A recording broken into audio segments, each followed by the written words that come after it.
అందానికి ఆరోగ్యానికి మేలు చేసే దోసకాయ తాజా రుచి అంటే ఎవరికైనా ఇష్టమే. ముఖ్యంగా వేసవికాలంలో నీరు సమృద్ధిగా ఉండే దోసకాయ శరీరానికి చలువ చేసి ఉపశమనాన్ని అందిస్తుంది.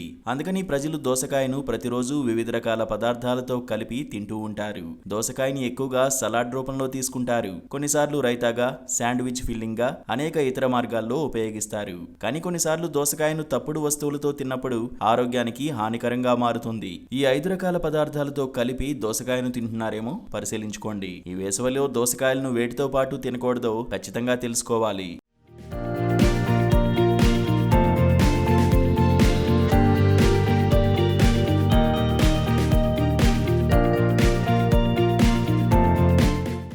చాలా మంది దోసకాయ, టొమాటోలను కలిపి సలాడ్ లాగా తింటారు. ఇవి మీకు ఆరోగ్యకరమైన ఆహార ఎంపికలుగా అనిపించినప్పటికీ వాస్తవానికి అవి మీ ఆరోగ్యానికి మాత్రమే హాని కలిగిస్తాయి. ఈ రెండింటిని కలిపి తినడం వల్ల కడుపులో తీవ్రమైన గ్యాస్, ఉబ్బరం వంటి సమస్యలు వస్తాయి. నిజానికి ఈ రెండింటి కలయిక మీ కడుపు pH సమతుల్యతను పాడు చేస్తుంది. ఇదే కాకుండా టొమాటో, దోసకాయ రుచులు కలిపి తిన్నప్పుడు నోటికి రుచికరంగా కూడా ఉండదు. ఈ కారణంగా మీకు సలాడ్ తినడం కొంచెం బోరింగ్ గా అనిపించవచ్చు.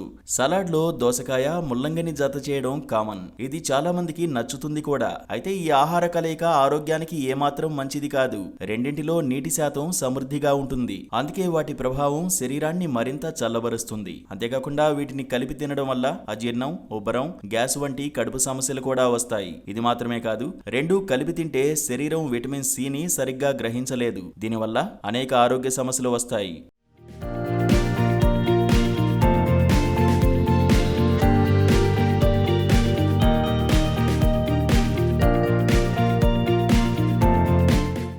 చాలా మంది దోసకాయపై నిమ్మకాయ వేసుకుని తింటారు. కొన్నిసార్లు దోసకాయను పండ్ల చాట్లోనే నారింజ, నిమ్మకాయ, ద్రాక్ష వంటి పుల్లని పండ్లతో కలుపుతారు. అయితే ఈ ఆహార కలయిక ఆరోగ్యానికి అస్సలు మంచిది కాదు. వీటిని కలిపి తినడం వల్ల జీర్ణ సమస్యలు వస్తాయి. దీంతో పాటు వాటి పుల్లని రుచి దోసకాయ రుచిని పాడు చేస్తుంది. ఇది దోసకాయను తడిగా చేస్తుంది. అలాంటప్పుడు మీరు దోసకాయ అసలైన రుచిని ఆస్వాదించలేరు. మాంసంతో దోసకాయ తినడం వల్ల ఏమాత్రం మంచిది కాదు. నిజానికి ఈ రెండు ఆహారాల్లోని పోషకాలు ఒకదానికొకటి విరుద్ధంగా ఉంటాయి. దోసకాయ సులభంగా జీర్ణమైతే మాంసం జీర్ణం కావడానికి 8 గంటల వరకు పట్టొచ్చు.